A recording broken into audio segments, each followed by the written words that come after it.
All right, please welcome back to the channel our good friend Sal Mercogliano, the host of the What's Going On with Shipping YouTube channel. Sal, it is fantastic to see you again. It's been too long. Ward, it's good to be back with you. Happy to be here. So we have a news item that pertains to the Ford class carriers. Now, regular viewers know that we've covered Ford class off and on from the beginning of this channel. We had Captain Tal Manville on, who was the original class desk officer, to talk about how they had originally designed Ford. And then more recently, I did this Ford class update based on a CRS report that came out earlier this year that talked about the programmatics of how this class is going to be rolled out to the fleet or not. But what is the breaking news that USNI News just released? Mallory Shelbourne over at USNI News put a piece together talking about the fact that the second shipping class, now it's not unusual for a first shipping class to go through a lot of problems. And that's kind of what we saw with Ford. Laid down in 2009, enters the fleet in 2017, goes on its first deployment in 2023. That's a long protracted period. However, we kind of expected, those breaking ins to improve. Instead, what we see in this report by Mallory is that USS Kennedy, John F. Kennedy, CVN 79, is now going to be 2 years late getting in, which means we're not going to see her she was supposed to commission this month, July of 2025. That is actually pushed back a year from where it initially was, 2024. But now we're talking about 2027. That is 12 years from laydown of the second in class till we see that ship commissioned. And that, by the way, that's not including a lot of post workups that have to be done afterwards. So there is no telling when this ship actually gets out there. And this is going to have knockdown effects along the entire production line because you've got Enterprise coming in behind it, CVN 80, you've got Doris Miller coming in, CVN 81. And remember, we're talking about maintaining 11 aircraft carriers, potentially 12 aircraft carriers. That requires delivery of an aircraft carrier every 4 years, assuming a 50-year lifespan. And what we're seeing right now is it's not happening. And we can go into the details about what the issues are. But this is a substantial issue because the Enterprise is essential to get out the Kennedy is essential to get out in the fleet so that you can start retiring Nimitz, the oldest of the 10 Nimitz class carriers. As viewers who watched the Tal Manville episode a couple of years ago, which was called Secrets of the Ford Class, we really had some inside baseball insights from Tal. Originally, they were going to stretch out these technologies. There are nearly 30 of them across the first couple of ships in the class. At that time, Secretary Rumsfeld, remember him, said, no, because I don't believe you. I think all you're going to do is delay the development of those technologies. You say you want time to get them right, but I don't think you'll start to work on them until they come due. So I want them all at the same time. Every CNO subsequent to that testified that that's why Ford class was delayed. Also, that's why they continued to wrestle with specific subsystems. What we're talking about specifically is EMALs, the electronic catapults, the weapons elevators, and the advanced arresting gear. Now, what Mallory points out in her article is specifically the ones that they're having trouble with that are causing this 2-year delay for Kennedy are the advanced arresting gear and the weapons elevators. So the AAG is built by General Atomics. Yep. I believe the engines for the AAG are built by Northrop Grumman. So lest we point fingers at Huntington Ingalls, there are other contractors involved here. But we were kind of told, Sal, that the learnings from the introduction of Ford, and remember, they've had a full deployment, which we covered infinitum a year and a half ago, but we were told that those learnings would be leveraged for Kennedy. And now it turns out that that maybe is not true. And we're seeing a lot of behind the scenes, too, at Newport News on a couple of issues. I've talked to people in Newport News. One of the things when Ford was going through its teething problems, they were basically changing out systems and in some cases robbing from Kennedy to get the systems up and running in Ford. And that also put themselves in a supply chain crunch because then, the material and equipment that should have been going on Kennedy wasn't. And that created that bit of delay. And again, it comes back to that fundamental issue you talked about, the idea of a revolution in naval affairs. When you start making a ship so radically different as Ford, and you've done a great job in really documenting that. Ford is, compared to a Nimitz-class carrier, is a level above in terms of its air wing, its ability to launch and maintain aircraft. The problem is when you put that much new technology on a ship, something as simple as an electric elevator, for example, which will work great on land. However, you and I know when you put something at sea and you have very small tolerances, ships move, they flex. That requires really an integration over time. And more importantly, when you have multiple systems, you got to integrate everything together. And that's the problem. Go back to the 1920s when the U.S. was building a whole, classes of heavy cruisers. We introduced technologies differently. We introduced them over multiple classes and changing the vessels slowly. What you got going from Bush to Ford was a quantum leap. And unfortunately, what we're seeing right now is those teething problems come to full bore. And let's remember, even when we get Ford and when we eventually get Kennedy, they're still going to need extensive upgrades to be able to operate F-35s because that's not even incorporated into them yet. It'll be incorporated in the later ships. I think it's Enterprise Forward will have those incorporations, but Kennedy and Ford won't. And so what we're seeing here is a system that's really plaguing. And let's not forget, too, Newport News just had an announcement a few months ago. They laid off 470 workers. And so we're getting this issue about, okay, we need more workers. We got workforce issues. I watched a great interview that was done at the USNI with 4 of the leading members of shipbuilding back in May. And, workforce was a big issue. And yet here we're getting very confused messages coming out of Newport News. To put a finer point about what you were saying about things at sea not working when they test fine on land, specifically, let's talk weapons elevators and the electronic catapults, EMALs. At Lakehurst, where this testing is done, those things were working fine. Then you go to sea, and this is the tyranny of technology. So, back in the day, with steam-powered catapults, the ABs would get in there with grease guns and bang on it and make it work. With these advanced systems that use magnetic energy to move shuttles or whatever, the computer gets a vote. And so if the tolerances are slightly off, the computer just says it's shut down. And there's no mechanical workaround. And I know that particularly the weapons elevators were very frustrating, and that EMALS has been a challenge. So now, too, advanced arresting gear has raised its head. Not only is this an issue with getting JFK out of the shipyard delivered to the fleet as promised this month, Ford, the first ship in class, just left the pier about 10 days ago. About the time that Midnight Hammer was going on, Ford pulled away from the pier. So normally, in our experience, you remember, ship carrier would leave the pier. As soon as it had sea room, the air wing would start to fly aboard. In my day, airplanes coming from Oceana, the Prowlers would come from Whidbey, S3s, and some of the Hornets would come from places like Cecil Field and Jacksonville and Beaufort. But we'd get the air wing aboard. We'd spend a day doing what we called fleet CQ. So day-night carrier quals. Once everybody's qualified, chain them to the deck, start the translant. Right? That's a 2-day evolution. So that's not how it went for Ford. They got to sea and AAG was not working for whatever reason. My understanding is it was the engines. So as we look at the schematic here, the engines are the yellow part. Again, I understand. So this whole device is made by General Atomics, but I think the engines are made by Northrop Grumman. And so those were out of tolerances, not operating. So the bottom line is you couldn't land airplanes. So the air wing did not fly aboard.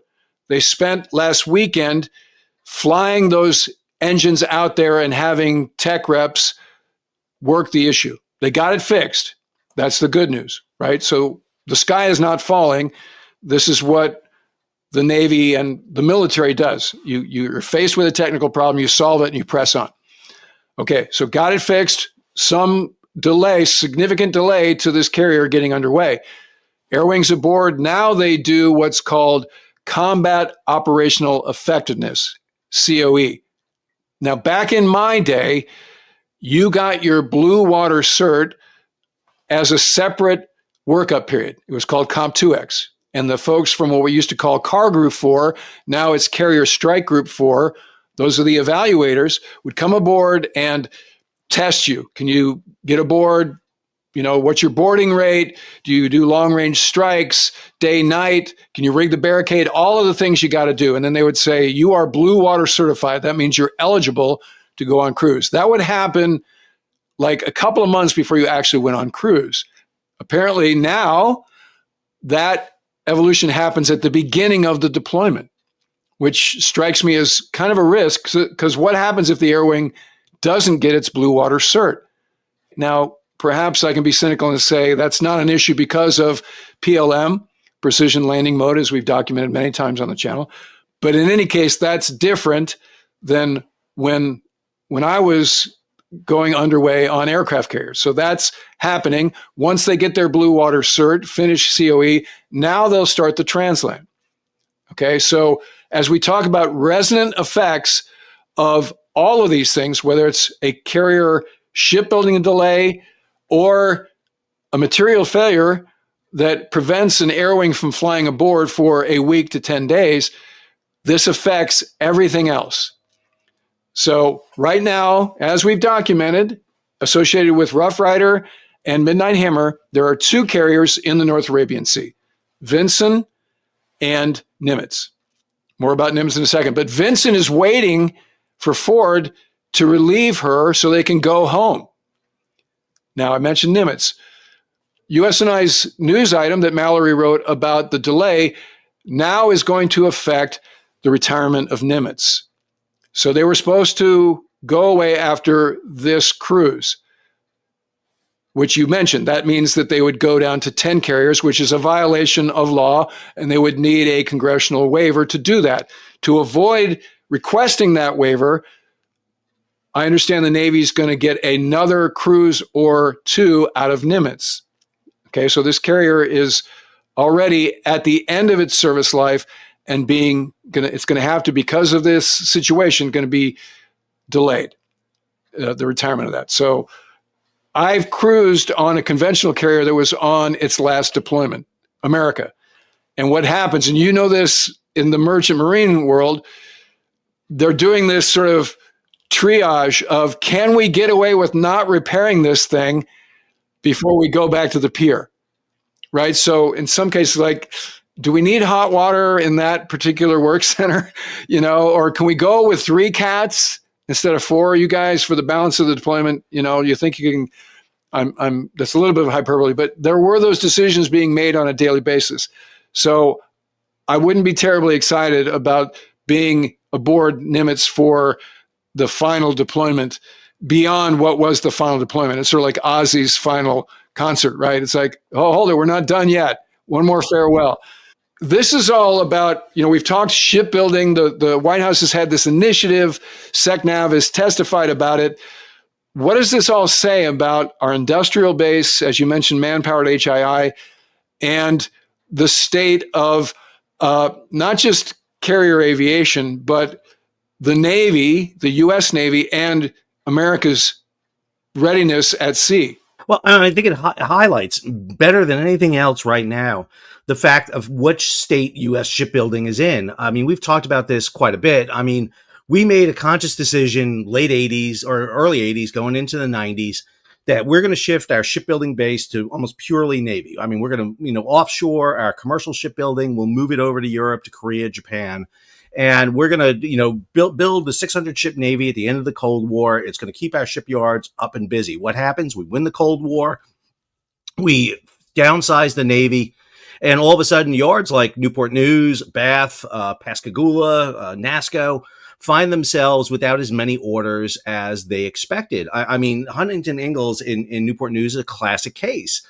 They went from building nuclear aircraft carriers, nuclear submarines, to none. I mean, we haven't built a ballistic missile submarine in 33 years. I mean, we went from building 6 nuclear submarines down to 1. We're going to start losing Burke-class destroyers because they're going to age out and we can't build them fast enough to replace them.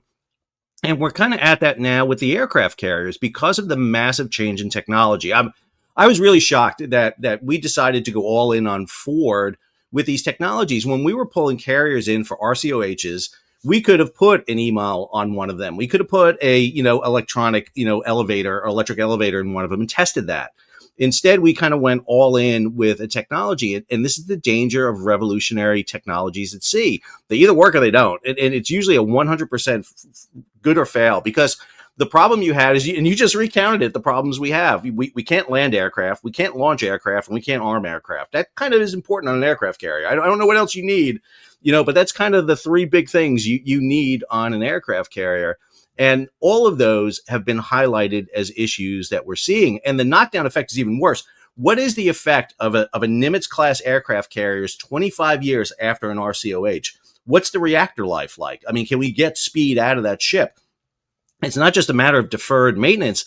It's, are we producing the power we need on that vessel? And again, it's not going to be Nimitz, because if you make Nimitz late, you're making everyone else late. And that means Eisenhower, that's in the shipyard now, is probably looking at an extended deployment too. We're probably going to look at all the way down the line. And does this mean that we have to shuffle more money out of the Navy budget into repairs to keep these older platforms up and running and take it away from shipbuilding where we need it to be? We need to be focusing on building Kennedy and the follow-on carriers, not throwing money into Nimitz. I mean, again, Nimitz's first deployment was off the coast of Vietnam in 1975. I mean, this is literally generations older, and carriers have demonstrated their ability. Again, we can update air wings, we can change them out, but one of the things we were talking about is this puts the Navy in a really bad place when the Air Force is going to come out full bore and talk about, we got it. We got B-2s, we can drop bombs, we can do everything. You don't need to spend money on these expensive platforms. And if you talk about going down to 10 carriers, let's be clear, it's not 10 carriers. One's in an RCOH, 2 are in deep maintenance on each coast. That puts us down to 7 aircraft carriers split between the Atlantic and the Pacific. That creates huge vulnerabilities in the Atlantic and the Pacific because you only have maybe 3 carriers available with 1 forward deployed at any time. We're going to have gaps. The sinks are going to see gaps in their deployment. I mean, we had a period where we had 3 carriers on forward deployment. You're not going to see that if you're down to 10 carriers. And as I just discussed with Paco in the previous episode, talking about Air Force issues, the man, train, and equip folks are not good at saying no. So they will try to answer the bells. And what happens in the case of the Navy is deployments get longer and longer. So back in my day, the standard deployment was 6 months, maybe get extended a couple of weeks or a month because of contingency ops that pop up. That wasn't unusual. 3 of my 5 deployments were extended, but now 8 to 10 month deployments are the norm, and then you get extended to a year. This is a lesson we learned during Vietnam, the late 60s, early 70s, when we were doing year-long cruises as a regular thing. Real quick on that, Ward, those deployments are a lot harder too now. I mean, you're not going in the ports the way we used to. You're not having the downtime that we've seen. The traditional 6-month deployment, pull into Villefranche, have a great time, pull into Subic or into Japan. I mean, so it's really harder and harder on the crews and on the ships, and especially for the older platforms. We just had the Houthis sink 2 ships in the Red Sea. I guarantee you Vincent and Nimitz are not going home anytime soon until Ford gets across, because of the uptick now in the Red Sea and because of the differences we're having with Iran right now. So again, that just highlights this issue, and the fault in shipbuilding right now is that we are allowing this to kind of continue on. What's that oversight? Where who's getting pulled in for this? Who's getting raked over the coals? And where's that hearing and talking about how not just Ford, but now Kennedy and potentially Enterprise are going to be years late? We're talking 15 years from laying a keel till we get a ship on a deployment. That's unheard of. That's what 3-4 World War IIs. I was aide to Airlant back in the mid 90s, back when Airlant was a 3-star like AirPac is now. So now AirPac's the Air Boss 3-star, Air Lance a 2-star. But back in those days, both type commanders were 3 stars. One of the duties of Admiral Les was to keep tabs, and that's understating it, keep tabs on carriers that were doing RCOH. And at this time, it was Enterprise, not the one being built right now by HII, but CVN 65, the original nuclear-powered carrier, which had 8 reactors, I will remind the audience, and not just 2. So that was a real challenge in terms of getting her through RCOH.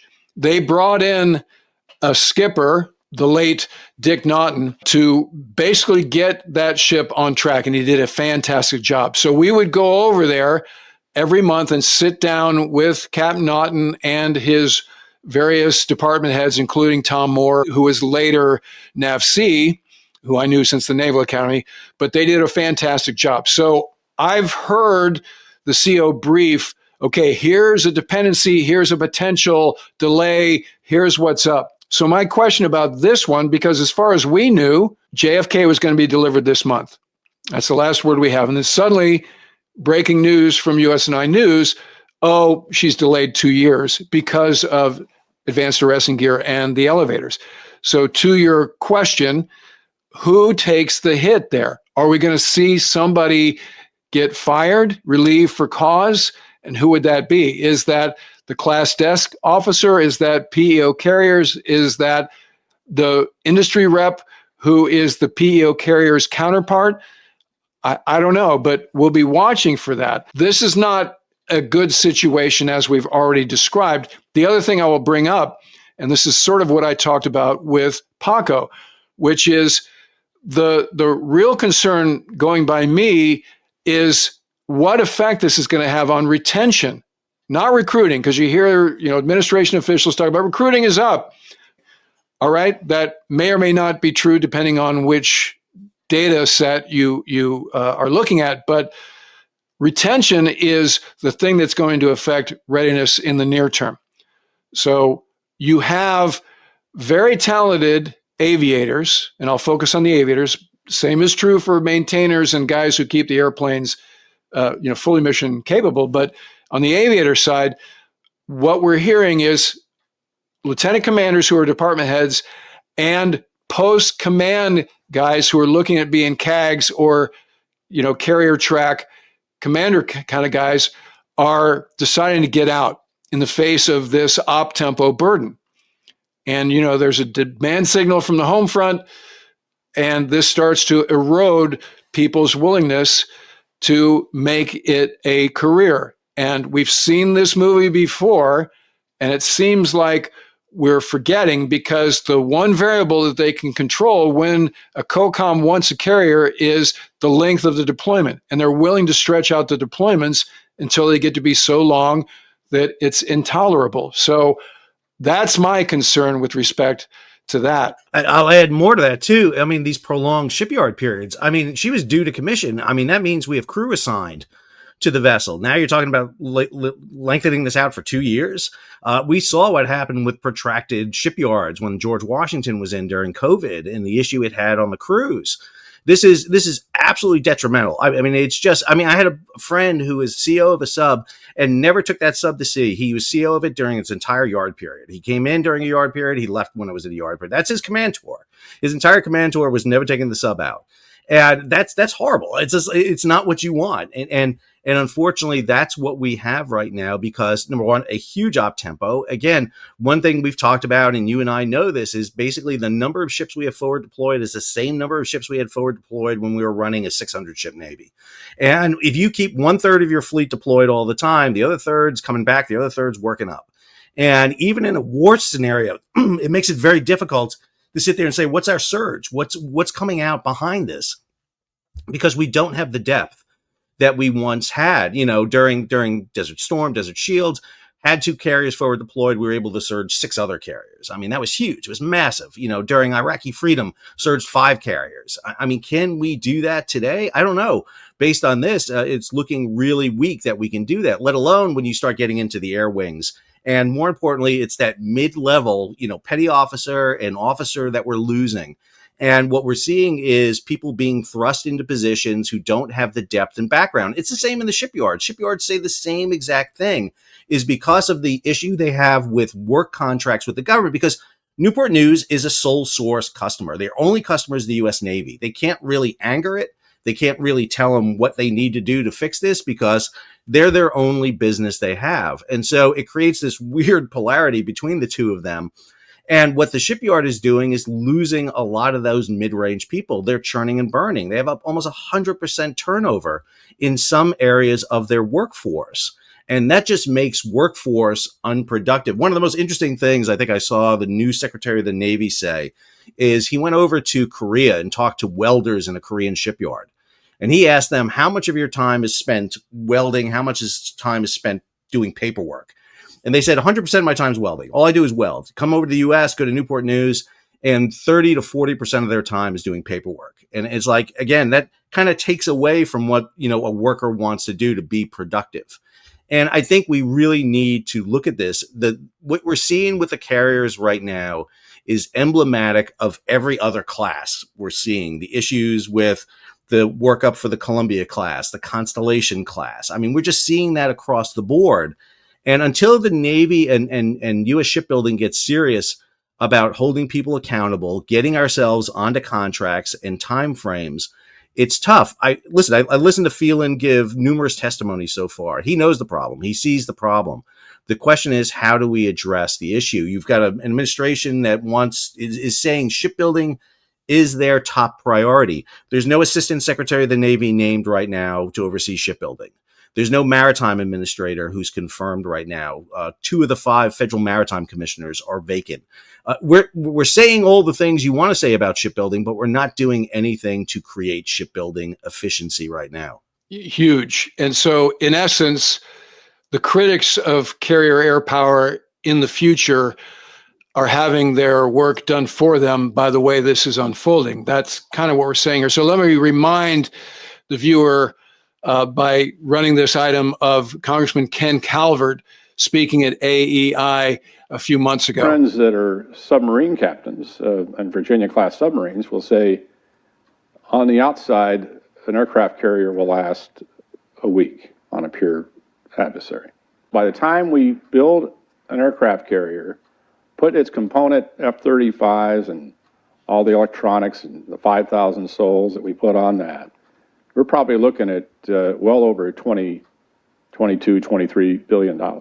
Right now we have, as you know, under the Ford class, we've got the Ford out there. We're going to have the JFK out pretty soon. We have the 3rd aircraft carrier coming online. And these are 50-year decisions. Will an aircraft carrier be survivable in modern warfare when the Chinese right now have 1,200 operational hypersonic missiles that can be clustered and move at Mach 6, Mach 7? And if you shoot 100 of them at an aircraft carrier, will that aircraft carrier survive? And you got to ask that question. And so if they can't, then we have to make some difficult decisions. We made a decision to get rid of battleships a long time ago for a good reason. We need to be smaller, mobile, faster, and invisible. This is a new change in modern warfare. Again, back to this episode that excerpt was part of. Congressman Calvert leaves out some of the other side of the story, which is there are technologies that mitigate the hypersonic threat. And as we've seen in recent months, carrier air power is still fundamental and viable and necessary.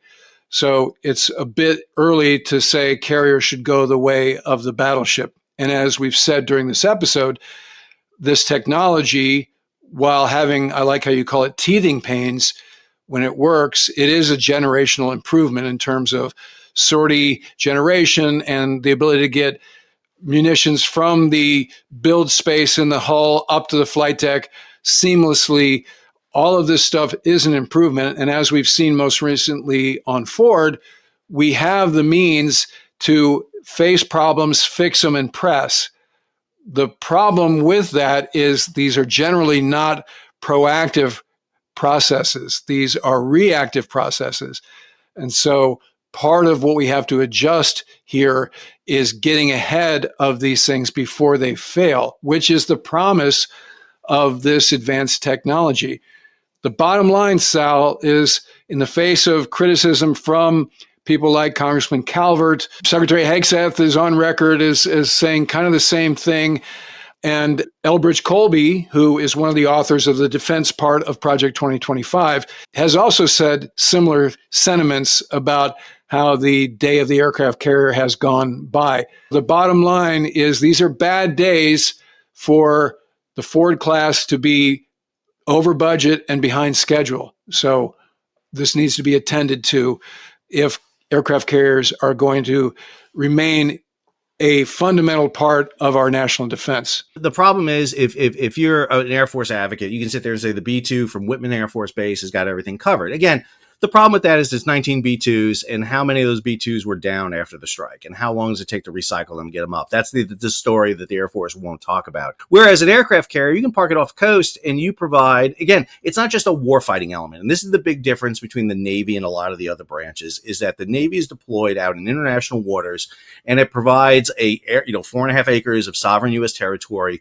and it is the most adaptable, changeable weapon in the U.S. arsenal, because you can change the air wing, you can make it, it's resupplyable, you can reload it, you can keep it in operation much longer than almost any other platform asset out there. And again, I talk about this all the time. I think the Navy does a horrible job of promoting itself and talking about the mission it does and where it can basically be a key role in the defense and in the forward presence of the United States. And so, they were saying the same thing about the battleship and everything else, that this is the day it's gone. And I don't buy that at all. Because again, the biggest threats out there are the threats we don't identify yet. And we've seen how the carrier can operate. We've seen the sortie rate off Ford during 2023 deployment. We saw the sortie rate off Eisenhower, one of the oldest carriers in the Northern Red Sea, just recently with Operation Rough Rider. And we know the value of these platforms right now. And you get more bang for your buck from a carrier than ever before. Again, a 50-year-long platform that's out there that's adaptable for numerous missions, not just warfighting. And I think that's where the congressman is off in his logic on that. So, Sal, always great to have you on the channel. It's been too long. Hope to have you back on very soon. Ward, it's always a pleasure. It's great to catch up with you and your audience again. Outro. All right, that'll do it for this episode. If you're not already a subscriber, become one so you don't miss anything. And don't forget, the fourth in the Punk series has been published. Punk's Force is available in all formats, including Kindle and audiobook. And USNI Press has the hardback for 40% off for viewers of this channel. Check the episode description for the links on where you can get it at all of those places. And in the meantime, I look forward to talking to you again very soon.